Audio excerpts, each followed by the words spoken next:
Good evening, everyone. How are we all doing this evening? So just a warm welcome to everybody, especially if it's your first time here at the Future of Work Scotland. We do have a code of conduct this evening, but it just covers basically being respectful to each other.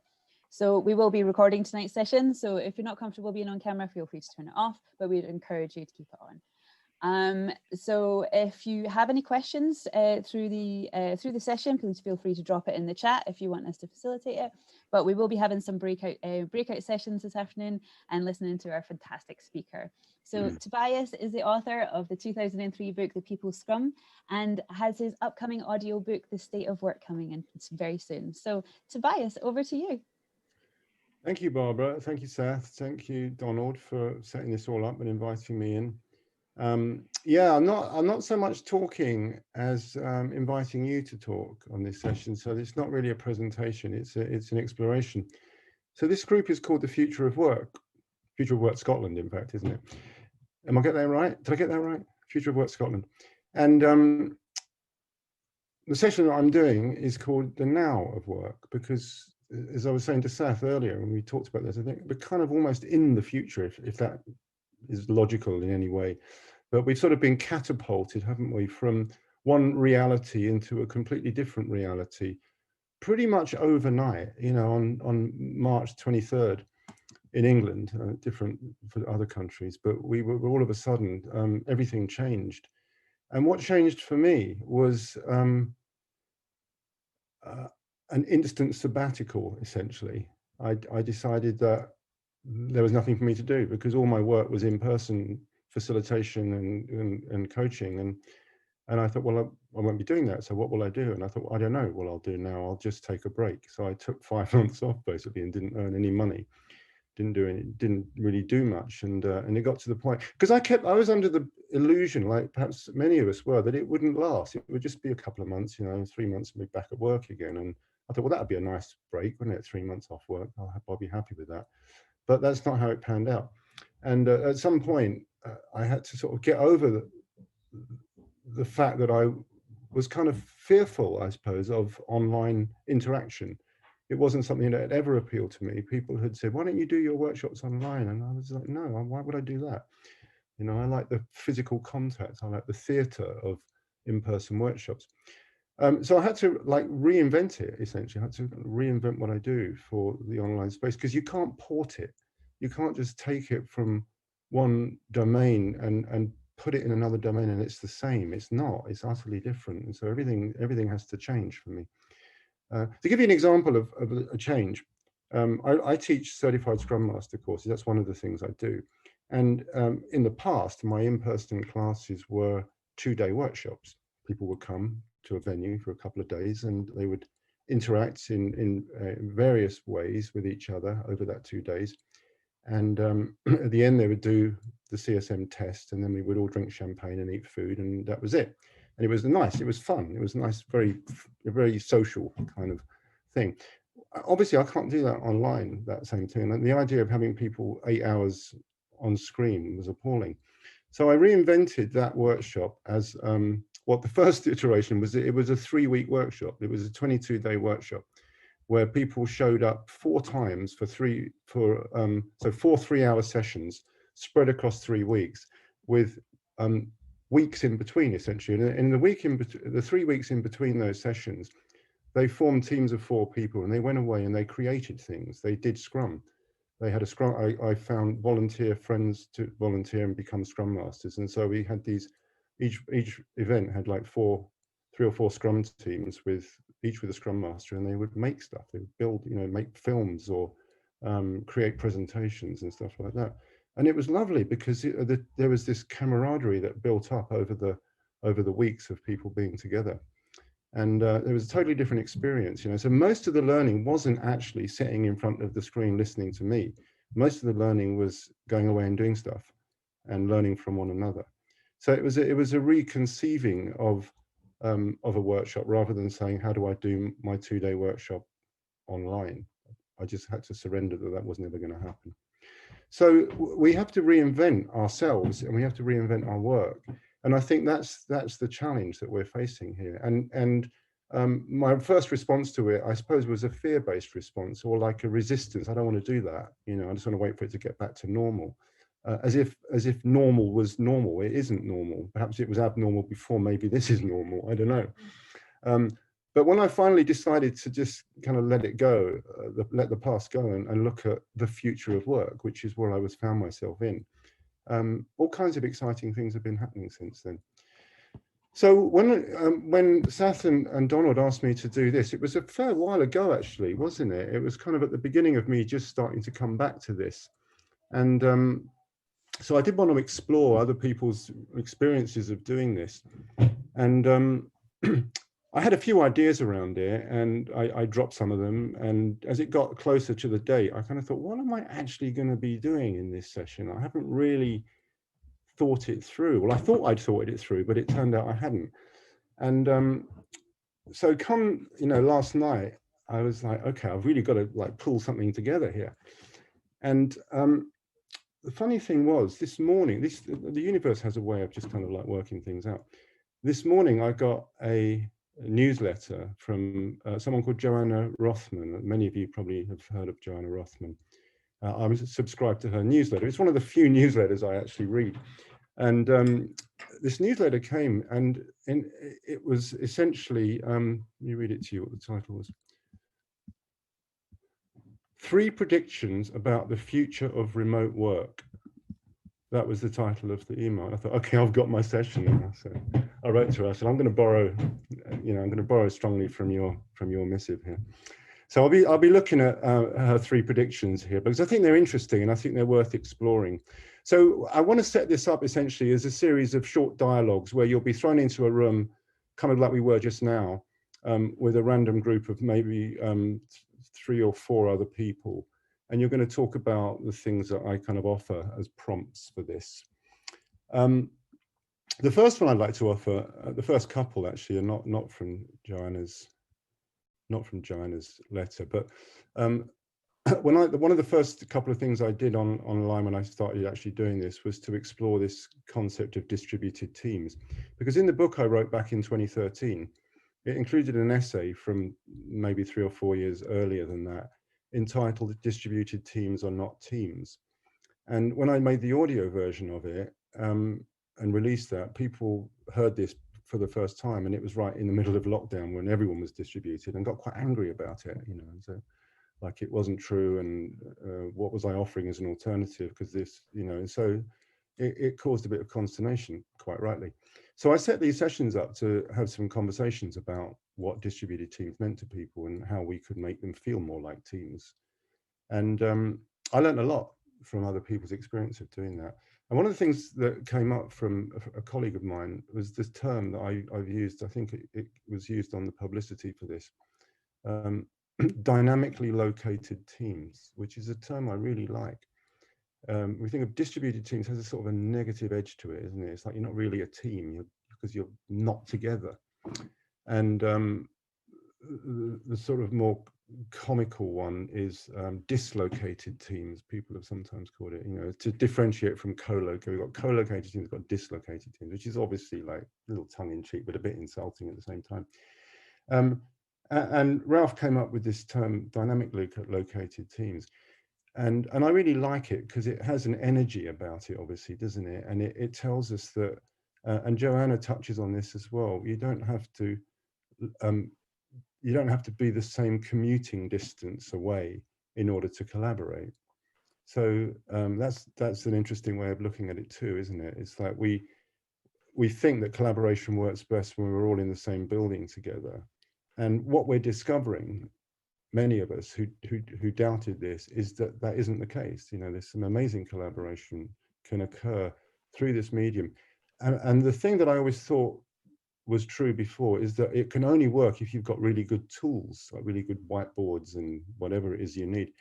And that turns out not to be true either. Some of the best collaboration I've done is just conversational and index cards, people holding up index cards or photos off their iPhone or something like that. And it's so low tech and so analog in many cases, and people, one session I did, we spent 2 hours painting together.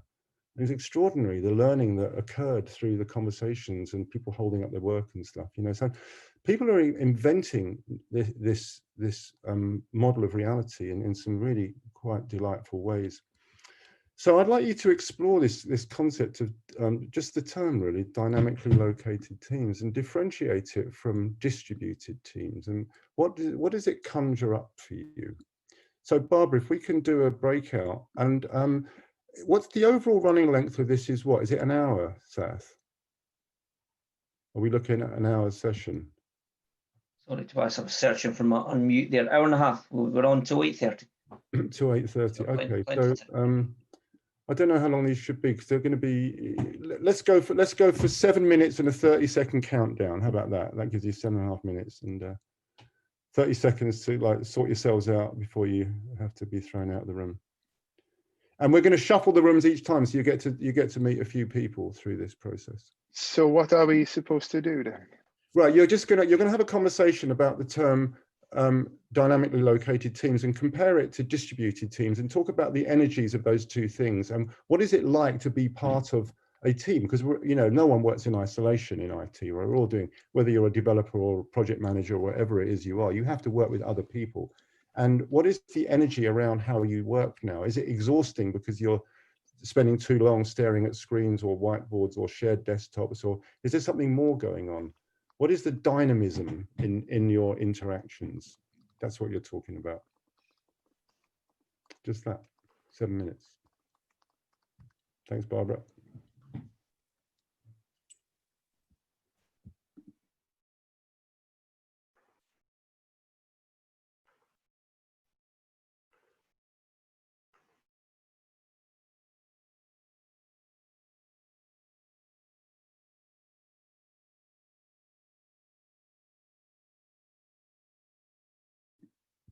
I'm off mute now. All good. Like to unmute yourselves, Barbara and Seth. And did we lose Donald?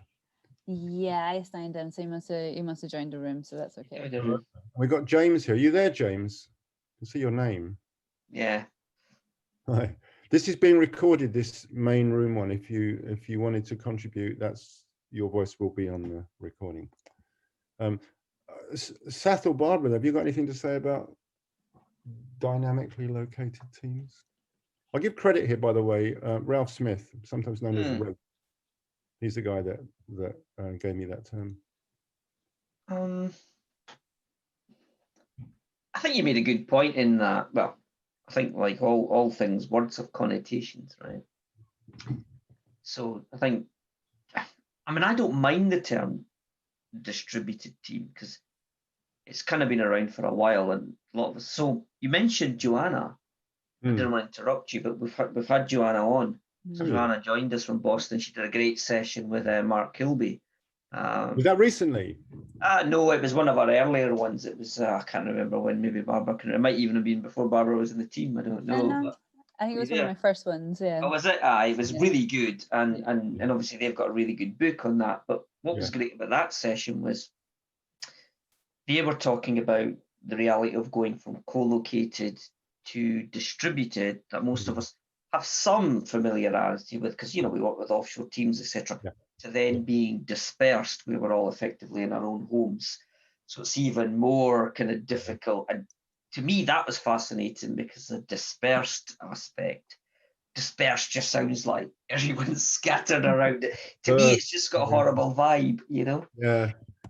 So that certainly, when you were talking there, it reminded me about that. And when you mentioned Joanna, it did put a smile on my face because her and Mark did a great session with us talking about this very topic. So that's cool. But from that perspective, what does that mean for teams? How do you overcome the challenges of being dispersed? How do you still behave as a team? What does that look like? So I think the way you've opened up, it's good. And I think there's a lot of people on tonight that are regulars, so they're kind of they're used to our sessions, and they've been very sort of complimentary about all the ones we've done. They've come back again and again and again. So I think they'll be quite sort of they'll participate quite a lot in the session and chat away. And I don't know which one Donald's ended up in, but yeah, Donald always has things to say. So I hadn't heard that term dispersed team. Yeah, That's an interesting one, isn't it? And it does have, it has an even more negative connotation. Yeah, to exactly. It just does. It sounds Yeah. kind of dysfunctional almost, doesn't it? It does. You know, I think for me, distributed and dispersed, it sort of makes sense when you're talking about a team, but it almost makes me think about each individual as somehow dispersed or distributed. So they're not quite all there. You know, there's bits of them here and bits of them there. Yeah, exactly. It has that sense to it for me as well. So, hold on a sec. Let me just. What your pulling up thoughts, an image Babs? for the next conversation. Yeah. What do you think, Babs? It's one of those things. It's been so. This year's been so mad of trying to bridge the gaps between, you know, how do we all talk to each other as if we're all in the same room, but like taking into account the fact that we are slaves to Zoom and video calls at the moment, and there are no breaks between meetings, and we are all stuck in our houses every day. And this, you know, entire year has been more difficult than ever, working with like you know, people like located around the world. And you know, it's just been so, I hadn't even thought about, you know, the wording of it and the negative connotations that could come with it as well. But yeah, there's just been so many obstacles to overcome with trying to do it, you know. And the thing that we really lost touch with is, you know, recently, was the fact that we realized we were all just so focused on work. And you know, like like I said, we'd all become slaves to video calls, and we'd forgotten about the personal aspect of it. And so now we've just brought it back with abundance of, like, you know, remembering to talk to each other like we're humans, and remembering we're humans, and having lunch together and stuff like that. And, you know, and just, you know, remembering to take those breaks. And yeah, it's been utterly bonkers. Yeah, you know, one of the things about the remote interactions we're having is this idea of being in our own homes. I find really interesting, and how people choose to position themselves on, you know, on camera, and what's in the background. And this is one of the things that we were talking, you know, in the first breakout. I think it's really nice to acknowledge that. We're just kind of acknowledging that we're in our homes, and some of us are hiding the background with a virtual background. But even the choice of virtual background says something about, you know, what's going on for us. One of the guys in my room, he's kind of had a picture of Edinburgh Castle, and he said, just to establish where I am, and they won't know. He said, but I'd rather be here. And then he switched it to like San Francisco or something. Yeah, no, a lot of folk have been doing that. Yeah, so I mean, it gives you conversation though, doesn't it? It's, you know, and looking behind you, Seth, you've got your diagrams on the wall, and this is obviously like an office space for you, and you're collecting art. This is my home office. Yeah, and Barbara, you look more like you're in your bedroom. I am. Or living room or something. Yeah, no, I'm in my bedroom. So. Yeah, and I am. I'm in a sort of like a little edge part of my bedroom where we, you know, kind of made into a bit of an office here, and with lots of, you know, kids' pictures on the wall and things. No, but you're right, and I think one of the things that did come up early in the year was that very realization that you're describing. We all realize, you know, we talk a lot about, you know, bring more of yourself to work and all these types of things, and suddenly that's become very real. And you know, our backgrounds say a lot about who we are and our personalities and our lifestyles. And I think those who use the virtual backgrounds, I think the reality is more often than not, they don't want to expose that for some reason, and that's okay. Also says a lot, doesn't it? That also says a lot about them. Yeah. I'm going to give everyone their 30-second notice to come back. All right, nice. Somebody else joining, so it might be better to just let Amanda in once you've let everybody else back in, because it might be a bit intimidating to just be jumping in with the host and the speaker. It's just me. All right. Oh, you got someone in the waiting room, have you? Yeah. That would be a bit cruel to just drop her in with us three. We're learning, you see. We're learning. You know, when you make these mistakes, you kind of learn from them. I think unfortunately we've not let her in, so she's gone. There we go, everyone back. Great. Hey everybody. Yeah. Hey everybody. You know, hello. A way of these breakout conversations are not intended for you to report back, but it's still quite nice to see what has been triggered in people. But rather than trying to talk it, we can just use the chat window and just type a word or a short sentence in there of something that just kind of occurred to you during this conversation. And then we've got a nice little, text record of some ideas that popped up for people. So any thought that you offered to the group you were with, or you heard from the group you were with, it doesn't matter about repetition. Here you go, people have started doing it. Magic in Teams. So anything that comes up, just pop it in the chat window as we go, and then we'll have another breakout in a minute. So I'd like to share a picture. I think I'll just give it to the link to you, and then you can all look at it rather than showing the screen. I'll just grab that.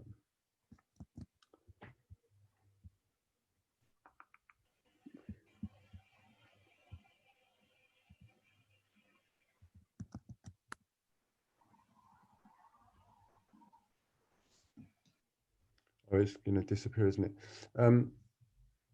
Anyone got the link there? Can you see it? Mm-hmm. It's a few notices up now. Get that open. Open up that picture. Maybe just post it later once people have added. I know I did it the wrong time, didn't I, Gabor? Yeah. Yeah, I've got it open on a second screen here. No, I'm going to do. I'm going to share it. I was going to say just share your screen. Yeah. Oh, host disabled participant screen sharing. Can't share it. Host is working on it frantically now. Oh, host. Should be fine now. There you go. I'm co-host. Oh, okay. Let me see. There we go. It's an image. If you can see the URL right in this, so you can actually open it up for yourself. Yeah, everyone's got that. It's in the chat. This was shared with me in one of those very early sessions I mentioned when I was looking at distributed teams and not teams, and we were exploring that concept. And this was from a local council IT group. It was a whole document actually, and this was just sort of one section of it, but I really liked what they had spent a lot of time really thinking about the humanity of the people that this was affecting. And just that first statement for me really sums it up beautifully. You're not working from home. You are at your home during a crisis, trying to work. That sentence sums up so well the difficulties that people were facing at that time, because not only were the offices closed, the schools were closed. And suddenly the nation is thrown into home educating with no preparation and in most cases, no experience of doing that. And, our reality was really tipped upside down. So this idea that we're now just working from home is false, wasn't it? It was very false. Things are different now. Things, the schools are open, but they might not be, in a month's time. We don't know. But I think this was really helpful. The reason it came up was because one of the things I learned from those early conversations is that people were struggling. People who were facilitators, scrum masters, coaches, managers, they were struggling to kind of hold things together with their team. And they wanted to interact, with as many senses as they could. And they would have these meetings. Let's say they were doing Scrum. They would have these stand-up meetings or these retrospectives even. People had their cameras off and their mics off. And so the Scrum Master and the other team members didn't know if people were actually there or not. And so it became almost an excuse to I don't have to bother with this meeting. I'll just be there, but I'll shut my camera down, turn my sound off, and I'll just get on with my emails, or I'll go and have a cup of tea. Who knows? We don't know what's going on. And they were asking me well, what should I do about that? And my response was, well, what was the team agreement around remote working? And of course, there wasn't any team agreement. People hadn't taken the time to do that. And so that was became an important part of the conversation. In the workplace, some teams do have team agreements. We call them team charters sometimes. And they're very helpful for teams to do it. But a lot of teams don't have it. And we don't miss it that much because we've developed a way of interacting, and we've developed some protocol, if you like, of the workplace that allows us to interact in a fairly effective way. And we know what to expect of one another. This way of working, though, is new for most people. And we haven't got any cultural norms around it. So is the cultural norm to turn your video off or turn your mic off? Is it to not even bother going to the meeting? We don't know. And so people are doing what they want to do essentially, and other people are getting frustrated by that. So it came down to lack of team agreement. So we started talking about team agreement, and one person on the second one of these calls said, you know, we do have that in our group, and she shared this document, and I clipped this picture from it. I got her permission to share it, just so in case you're wondering. And it does speak to, you know, this is not exactly a team agreement, but it is more of like an acknowledgement of the organization as a whole and management to say, we hear you, we hear you. This is what this says. You know, things that we will be kind to others and not judge how they are coping. I mean, it is kind of an agreement, isn't it, based on how you are coping? That is really important as well.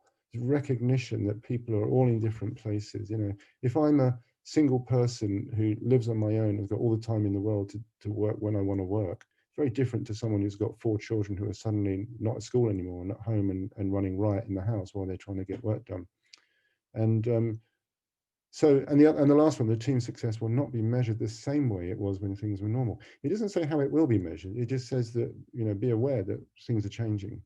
So I think this is a very humane document.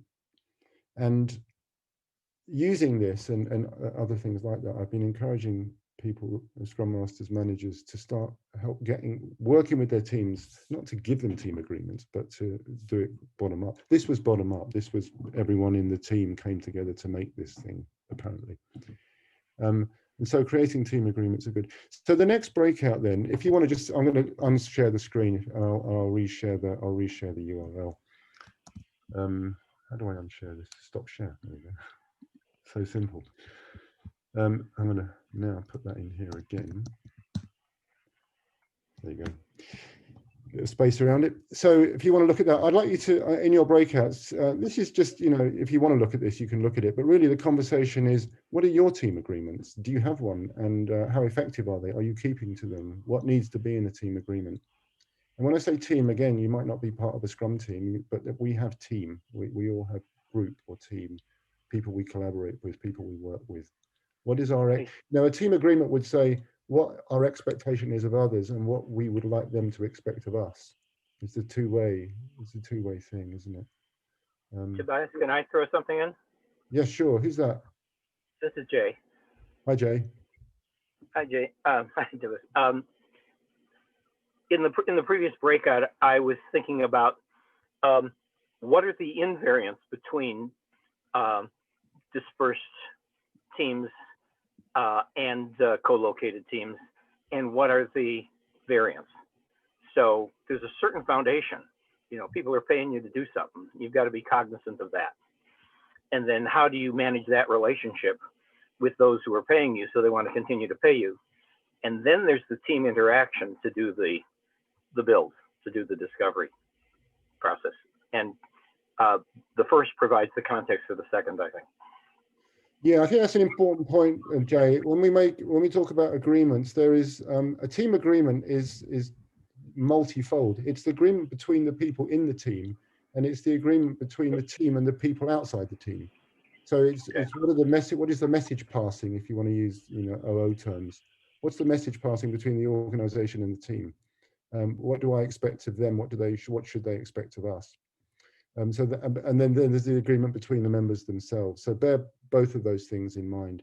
So Barbara, if we can do the same 7.5 minute thing with mix the teams up, and off you go with that.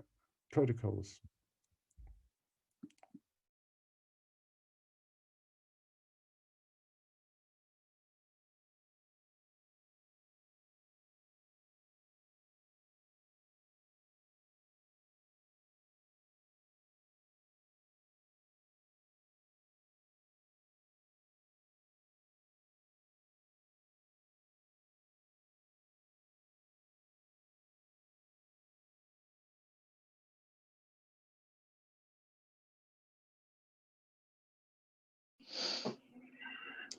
Right, let's do that thing again of just banging in some ideas into the chat window to everyone. And I won't attempt to share any URLs while you're doing that. Anything that came up for you, just words, thoughts, you know, short sentences around team protocols.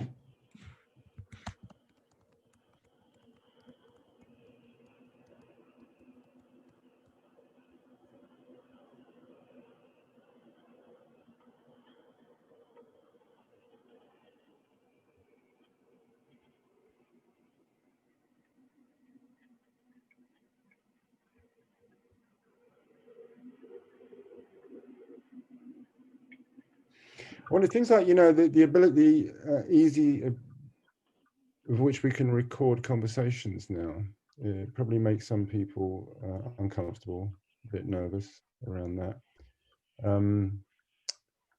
So, you know, for me, a protocol would definitely have to include something like that. Like everyone has to agree that we're okay recording this, or if we're recording it, people are should be allowed to, you know, mute themselves and hide their picture, or we have an agreement that there is no meeting is recorded, except in minutes in the old-fashioned way. So there's, you know, very basic things like that need to be established, don't they? Because as I said, you know, when we sit in a meeting room at work, it's unusual for someone to sit there recording the session. It might happen, but it's so much easier on here, and it becomes almost an assumption that that's going to happen, and we don't even tell people. Looking at what's coming up here. Home doesn't feel like home, and I missed just to arrive home and relax. Yeah, we were talking about that, Adrian, about what's missing for many people. We don't even notice it's missing because we just sort of fall into this, but it's the space between home and work. You know, when we commute, even if our commute is only 10 minutes to walk up the road, we're putting space, we're having a moment of stillness, in a sense, between moment of rest or something, between the franticness of home and the different franticness of work. And we got this moment of silence in between that. That's really important, and we don't know how important it is until it's gone away. And then we're saying, why am I feeling so stressed? And, you know, a couple of people are doing things like deliberately commuting to their own home. They go and walk around the block, or they go and get a cup of coffee in a local cafe and then come home, and now they're ready to work. And so they're making that space. And then maybe at the end of the day doing the same thing. Okay, this is 5 o'clock, that's my end of work. I'm now going to walk back to my house. And you go out for a half an hour walk, and you can breathe the air, and because otherwise we lose distinction, don't we? Everything's just blended in. Everything's the same. There's a strange sameness about our life experience over the last 6 months or so, and creating those distinctions deliberately is probably really important. So that goes beyond a team agreement, doesn't it? That goes to a personal agreement. You know, so I think that's going to be our next conversation. Is what is your personal agreement with yourself about how you work and how you live? This spills over, Craig, and it's a little bit touching on the other meetup, isn't it? When we talked about what do I do for living? So not what do I do for a living, but what do I do for living? So what is your agreement? What is your living agreement during this past 6 months? It's probably emerged, and maybe you haven't kind of like clocked it even. It's like, what are you doing that perhaps you were not doing in the first instance? Or what do you need to do to maybe you are feeling stressed? And we were talking in the breakout I was in about mental health and the rise of problems, mental health problems that are occurring during this pandemic. You know, our government's taking care of our physical health, but they're not taking much notice of emotional and mental health. And so we have to take care of ourselves and our loved ones. And so what's your own personal agreement, or perhaps personal and family agreement might be important here as well. So let's do a breakout on that, and we're going to shuffle you up again, right, Barbara? Okay. We're going to talk about your personal agreement, your family agreement.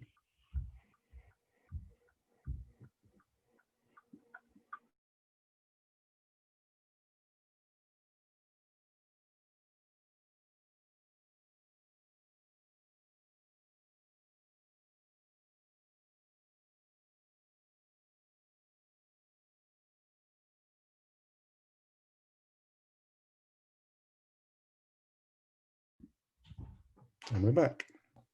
Oh, good. Just the three of us now. So looks like Donald's. So Jorg's there. I don't know whether you've got him in a. You want to stick Jorg in a room, or does Jorg not want to be in a room? I've assigned him to one. Okay. It's a bit. He's in Buenos Aires. Maybe it's just a bit of a slow internet. I I had someone on my session earlier on, and I kept thinking he wasn't going in the breakout room, but it took him like a minute to get out there. So there we go. Yeah. Oh, good. Mm. Mm. Now it's funny that you were saying that, you know, talking about going for walks and stuff like that.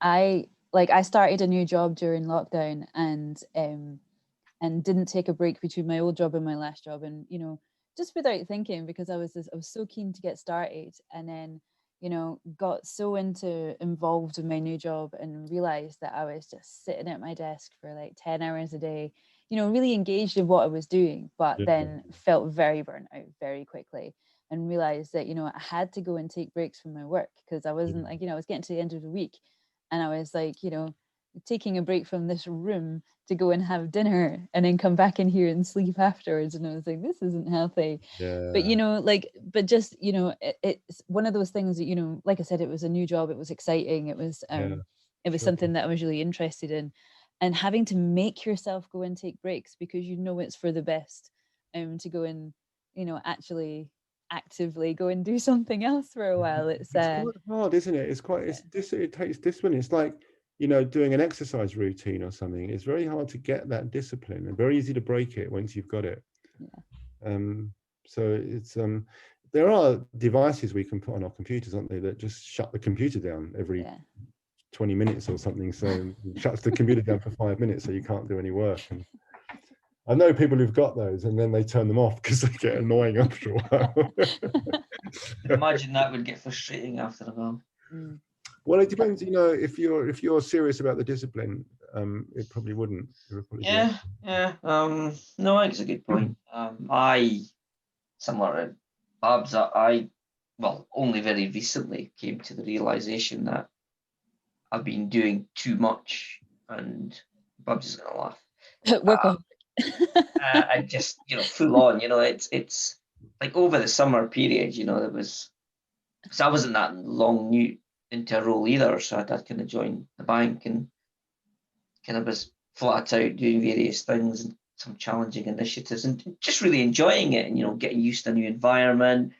But then I was only on site for 3 weeks, and then we got week talk, and, you know, I'm working with, you know, some initiatives, you know, you're covering like thousands of people, and it very quickly becomes really exhausting. But I was also doing that thing where, you know, I'm a morning person and a night person. I don't really massively do afternoons. I should just move to Spain or something. But I would get up early and just start. So, you know, my office is next door, my bedroom's next door. So I get up, you know, fresh up, straight into your laptops on, and I'm doing stuff. So that's when I'm, you know, organising events for this and doing the admin and managing the you know, the Kanban board and things, doing various other things, and then doing the full day of work. And then as Bob says, you know, you do that for a few days, fine. You do that for several months, and you're like, whoa, yeah. And it kind of got. I had a kind of realization a few weeks ago, and all I actually just wanted to do was do something normal. So I went to my local, which I hadn't done like for about 5 months. And other than that, I would normally I'd be in there kind of at least once a week. But and it just felt really strange. Online events. Not sure about that. Is that? No. Hello? Hi there. Oh, who's this? Online events. Hello. Reveal yourself. Oh, hi there. Good evening. Hi. Everybody's currently in a breakout room. Would you like to join one, or would you like to just stay here and talk with us for a few minutes? Okay, I'd like to join. Cool. I'll just pop you into one. So everyone at the moment is talking about, you know, working from home and the Personal agreements. Personal agreements. That's Personal it. And family agreements. yeah. So. Family agreements. Yeah.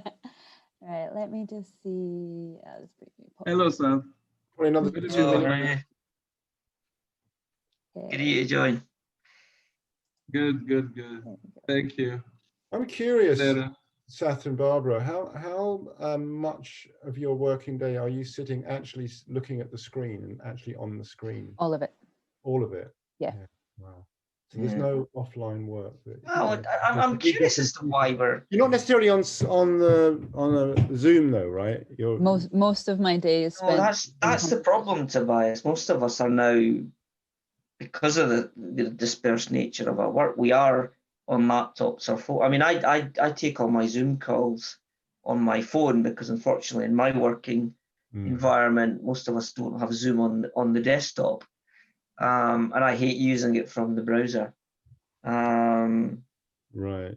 And that's the problem. A lot of us are experiencing even more screen time than we probably ordinarily would want to. Yeah, yeah. Hi, Elaine. With a phone though, or a smaller device, is you can actually get up from your seat and walk around. Yeah. If I had Zoom, I don't have Zoom on my phone, but I think if I did, I would go in the garden and No, I did do that a few days. I took some calls in the in the garden, or I'd join the stand up in the morning. But unfortunately, when you live in Scotland, it's a bit cold, is it?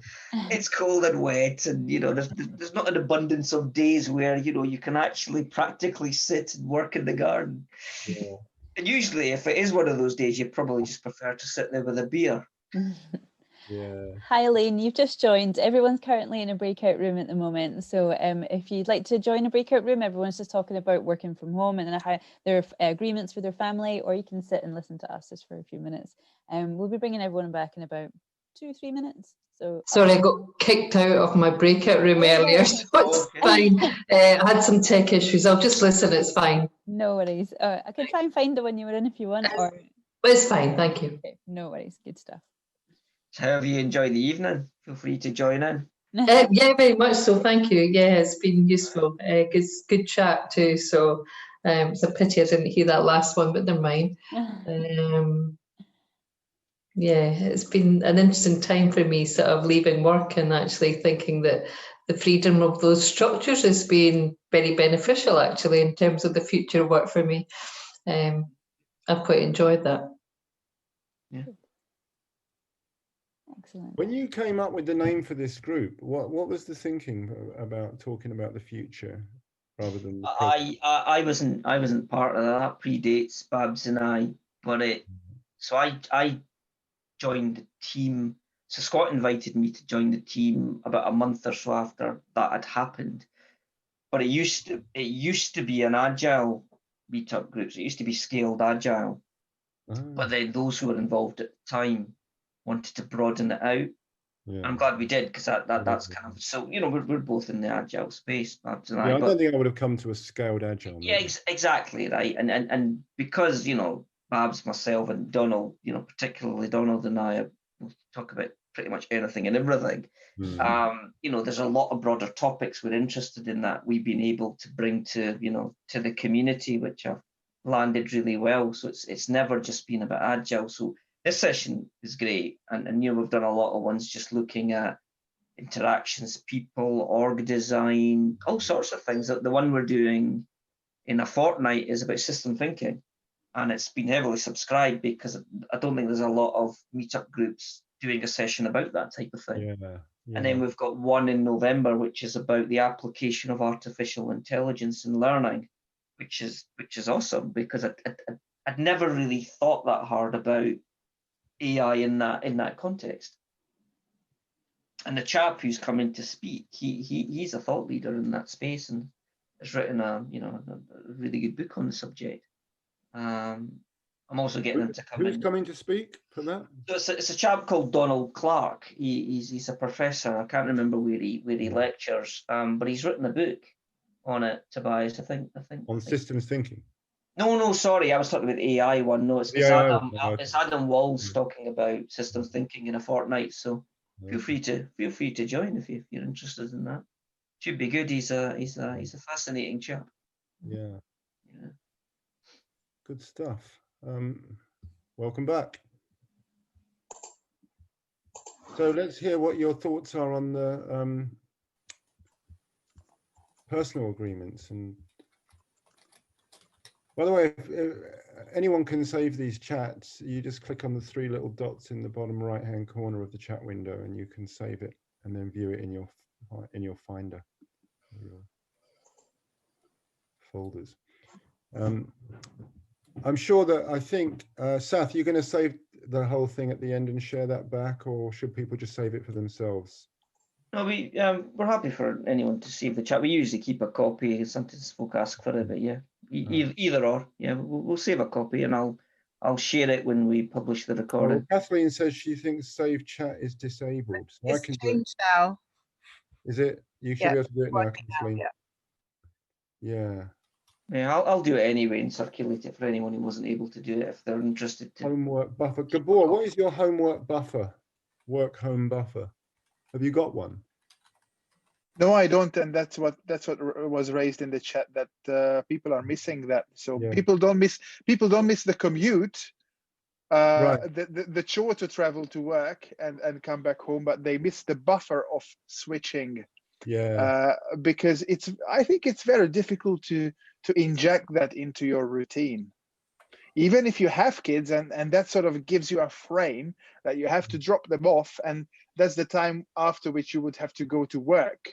But still, you know, sometime, you know, people, it's very difficult to sort of inject that mentality that, you know, what you have been talking about is the walking around the block, and at the end of the day you go for a walk again. I don't think many people do it.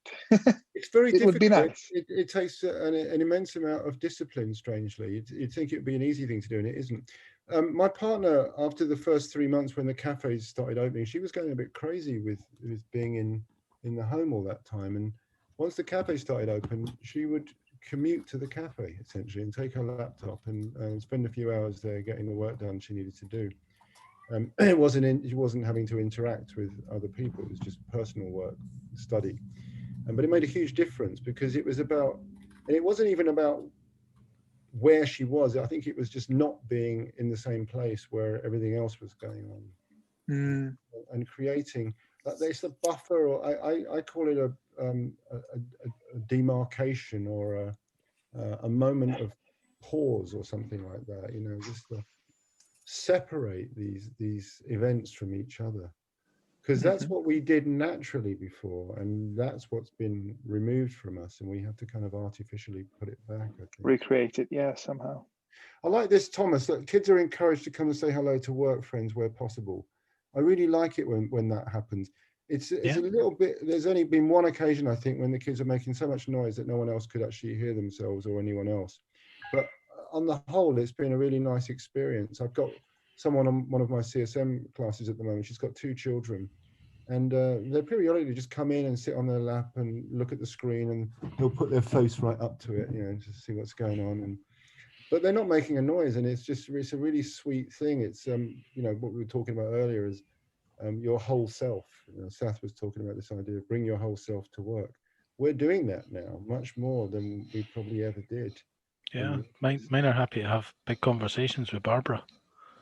Grab the headphones and chat away. I think I talk to them more than I talk to Tom sometimes. Better conversation too.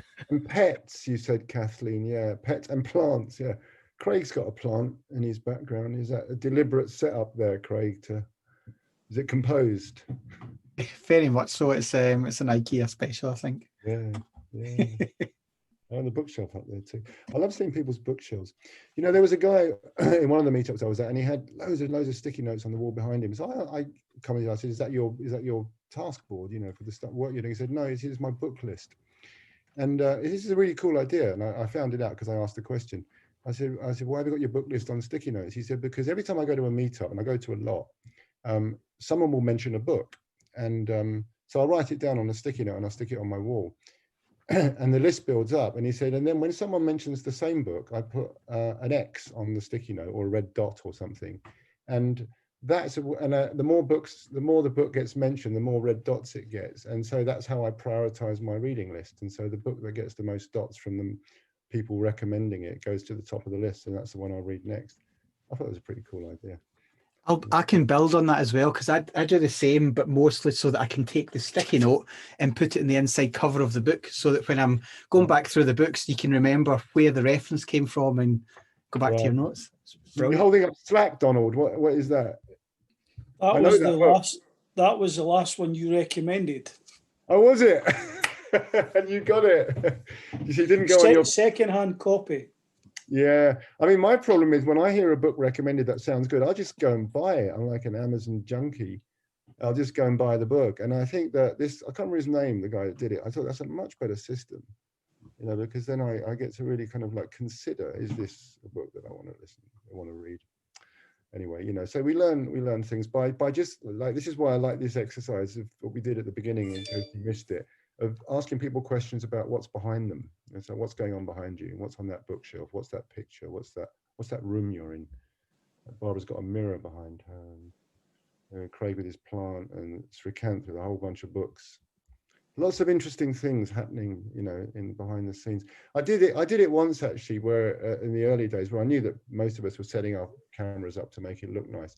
I asked people to, if they were comfortable, to rotate their camera or their computer, you know, 30 to 40 degrees in any direction, you know, and just sort of like that.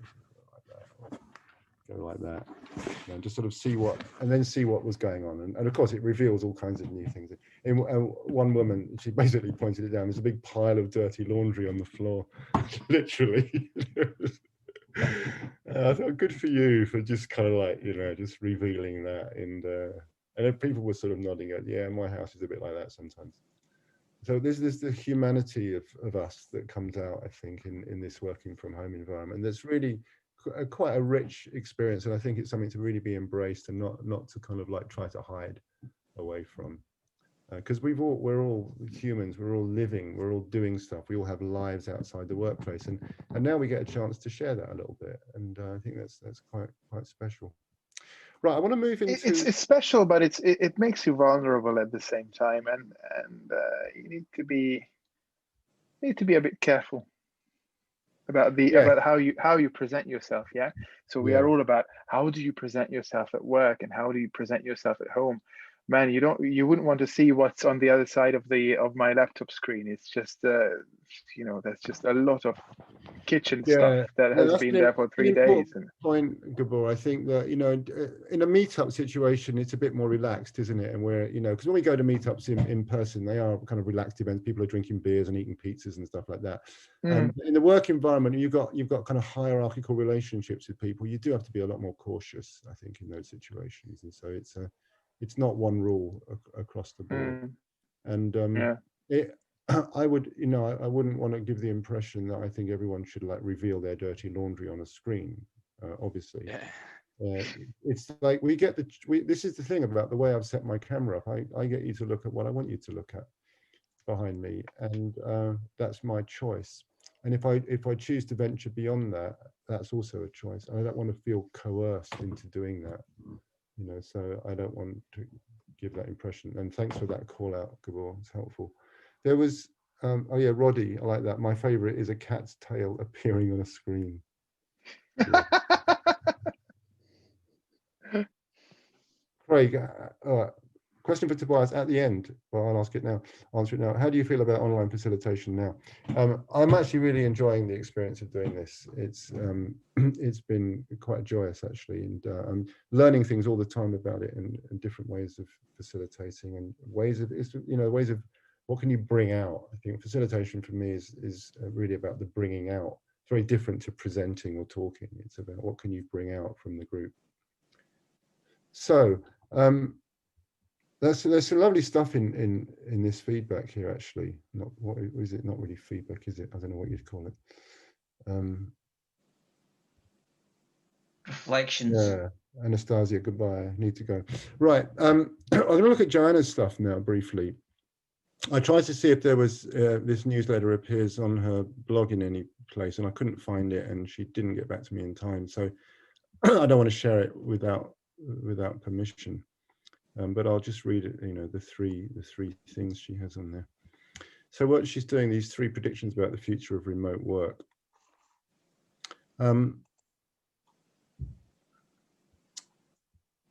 Two things that she picked out of her own learnings is that many teams are much more effective now. And I think, you know, my fear at the beginning of this was they weren't going to be. It was going to be much less collaborative and much less effective. But what I learned quite early on, the effectiveness comes from the fact that, sadly, a lot of our office environments are quite toxic. And people are quite uncomfortable sometimes in the office environment. There's harassment that goes on. There's varying levels of rudeness and abuse and taking advantage of, and you know, so it's not always a great environment, the office environment. And now that we don't have to go into the office, we don't have to experience that kind of stress or that kind of dysfunction. And so people can now focus more on the work than they were doing before. The politics of the office is like much more secondary than it ever was before. It was often, in very often cases, it was quite primary, in fact. And the work was almost secondary. But now the effectiveness of the teams in many cases has risen because they're getting more done, because they've got more time to focus. So that was one advantage that she noticed, and I've been hearing about as well. And another one that I liked is managers can't easily micromanage. She says, yes, there are some managers who still try, but teams often outwit them. So, of course, it's much harder to micromanage, isn't it? Because people are kind of like doing their own thing, really. And perhaps it's easier for team members to meet with one another without managers there. It's easy to set that up. We've got all these other tools. We've got WhatsApp and the managers. You know, there's some benefit sometimes of a manager wandering around. We talk about managing by kind of like walking around. What is that? That's a lean thing, isn't it? The manager's walking into the workspaces. But that can also be intimidating if you don't have a good relationship with your manager. It can be a bit uncomfortable for people. You can't really do that, or you can't do it at all, in fact, in this environment. So there's these things that are changing the nature of the relationships between people in the workplace. And so Joanna's picking that up and talking about that to some extent. So to get to her predictions, the first one is one I've already mentioned. We don't need similar commutes to collaborate. It's just kind of an interesting way of putting it. And, you know, she's had real-time meetings with people from Australia, New Zealand, Germany, and the UK. And I have too. You know, in the workshops I run, there are people from all over the place. I've got one workshop where there's people from the USA and people from New Zealand, and there's like a 19-hour time difference between those locations, I think 18 or 19. And yet they've still figured out ways to form teams and to collaborate. And in one case, the New Zealand guy, which I ran, I think he gets up really, no, he's up. It's like 7 o'clock in his morning, and it's 6 or 7 at night for the UK people when they come together at the end of the workday or before the beginning of the workday, and they have their meetings and they, you know, figure out what work they're going to do, and they go off and do it in their own time. And it just kind of works, you know, and it's just that it takes a little bit more effort. The harder time differences for me are when they're around something like 7-8 hour time differences are quite difficult, I think, for me to work with. Like I never really, my older sons live in the States and in California, which is 8 hours difference. And it's quite difficult to find a time that one of us is not asleep or working or out, you know, that we can actually sync up. So I know there are some challenging time differences. But we certainly, you know, we're all discovering ways of collaborating with each other that are unaffected by the locations we're in. So that was the first one. Oh, where is it? So we don't need similar commutes to collaborate. The second prediction, and I think this is something I hadn't even thought of. Her prediction, it's not happening now, or maybe it is to some extent, but it's a prediction, as companies will spend money on a person's home setup rather than office space.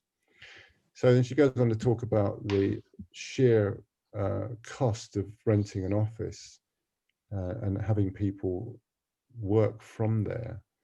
You know, not to mention the environmental overhead of people driving to work and all of the additional transport and stuff, and the lost productivity of travel times for many people, because some commutes are long for people. She's got some numbers in here. The most affordable office space is $4,000 per person per year. The most expensive is $18,000 per person per year. You're spending $18,000 for her, for one person per year for office space. Just imagine what kind of technology setup you can have in your home for half that price. The kind of high quality cameras and the best modern computers and whatever. You can redo your house from that money. You can redo I could build an office in your house. You know, I mean, it's extraordinary, isn't it? If you actually do the math on that, It's really quite something. And I think that people are beginning to wake up to how much cheaper it is to continue working in this way. Because, you know, there's a lot of predictions from people saying it's never going to go back to the way it was. It just isn't. People like working in this way and they're getting good at it. And why would we revert back to what is really, when you compare it, very suboptimal in so many ways? And I think that if we can keep, if we can go back to, I would say, some physical interaction with our teams, I think it is important. But certainly not to go into an office every day. That seems to be a thing of the past now. And it's, for me, I think, why did I ever think that was a good idea? You know, when you kind of like get a different way of looking at it, you suddenly think, well, how could that ever have been good? You know, I've been in some of these office environments. They're horrible places. You know, they're very toxic. That's the word that keeps coming to mind. But and this isn't, to me, this way of interacting is not that. So I think that people waking up to this idea of equipping people at home to do the best work they can possibly do, that's kind of Scrum Master work, isn't it? You know, the Scrum Masters should be the ones kind of, that we talk about Scrum Masters removing impediments, but more than removing impediments, it's kind of creating great environments, great work environments. That's the Scrum Master's job. And so I can see there being, you know, it needs someone to pay attention. Joanna's paying attention to this, and she's kind of acting in that Scrum Master role, is waking people up to the possibilities and saying, hey, you know what, you're spending this much money over here. You could be spending a third of that, a quarter of that over here, and making your employees really happy to work for you and giving them some great benefits. And as a result, having much more effective workforce, because there's no, you know, not tripping over technology every 5 minutes. So powerful stuff, that is, and definitely worth spending a bit of time thinking about. And the prediction 3 is we'll use asynchronous work to our benefit. Why don't I get you to talk about that one? What does that mean to you? I'll put it in the, it's a prediction, and maybe some people are doing it already. And rather than explain what she means there. Yeah, but Tobias, aren't we social creatures? Let's call it like that. Don't we need the human interactions? Because actually, let's talk about a simple thing like a wedding. You want to have a wedding not remote. You want to enjoy it with the people. You do. Need people to have. You also don't want an asynchronous wedding, do you? Where the yes is said like 12 hours apart. Well, Adrian, it is specifically looking at the work environment, all right? And I know that, you know, I had to attend a funeral of my cousin, and it was online. It was an online funeral. I could have done it asynchronously because they record it and they leave it up there for a week, but I didn't. I did it in real time, and it was in some ways nice to be there, but in other ways it was pretty sad, you know, because this guy was very well loved, and there was like 12 people at his funeral because you couldn't see the other hundreds all looking in. You know, it wasn't a Zoom call; it was a recording that we were just kind of like watching it. So, yeah, it's certainly not ideal. But that's the. We'll use asynchronous work to our benefit. So, Barbara, if we can just do a 5 minutes with no countdown on this one, all right, just so people can talk about asynchronous work and how do you use it to your benefit, all right? So when you know, we've got this 8-hour time difference, imagine, you can't really connect with people in a working day doing that. So how do you figure that out? How do you use it to your advantage? It's going to be a 5-minute one. Let's get groups of 4 so there's enough talking time, 3s or 4s. We're just going to do 5 minutes.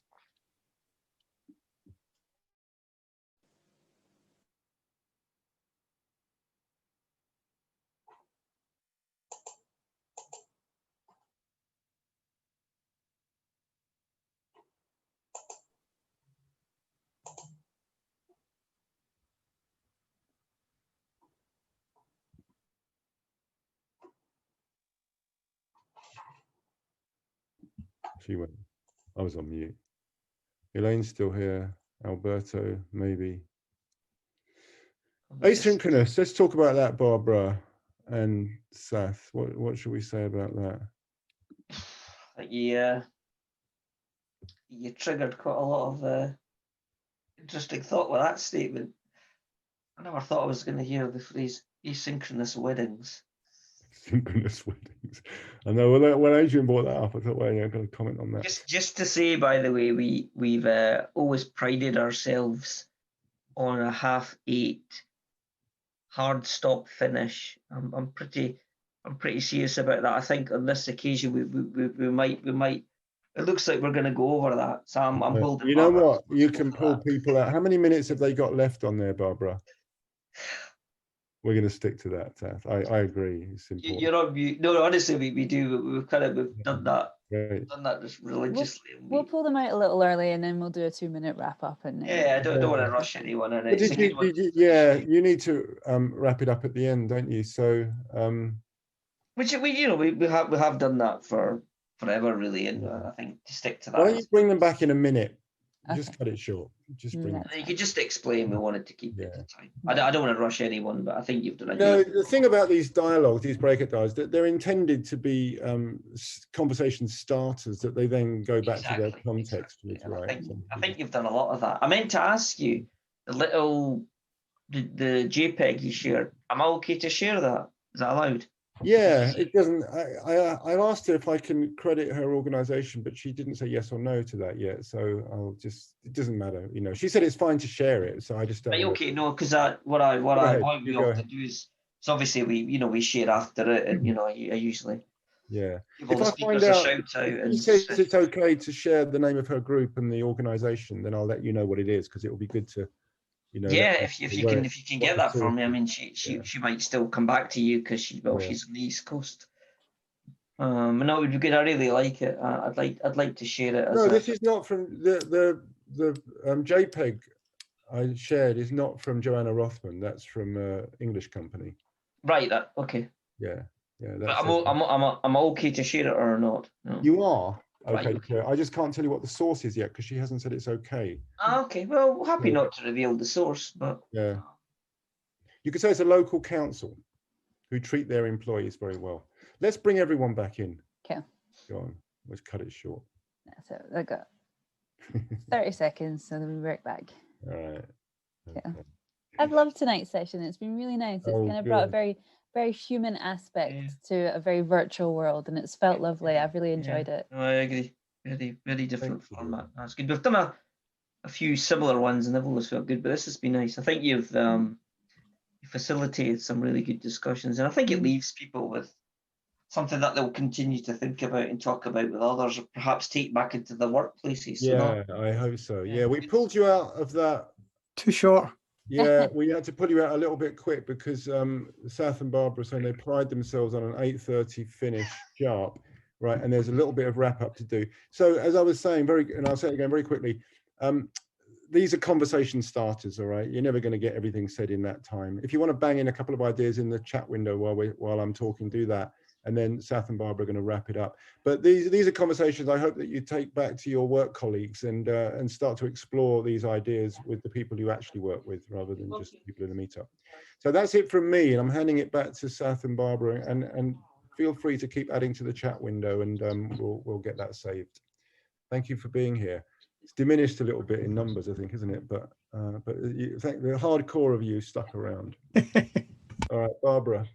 Thank you very much. I just wanted to say thank you again for coming along tonight. It's been absolutely wonderful. Big round of applause for Tobias. I think everyone's enjoyed themselves tonight. It's been fantastic. And like I said, we'd love you to continue this discussion. So I've popped a little link into our LinkedIn group where you can come along and join and just meet everybody else and connect. Seth, which sessions do we have coming up in the next couple of weeks? Oh, you put me on the spot there. Well, I know in a fortnight we've got an awesome session with Adam Walls, who is coming to talk about system thinking. So we've got quite a lot of people signed up for that one. So I think that's going to be awesome. He's got a lot of great thoughts in that space. And in November, we've got a couple of really good sessions for you all.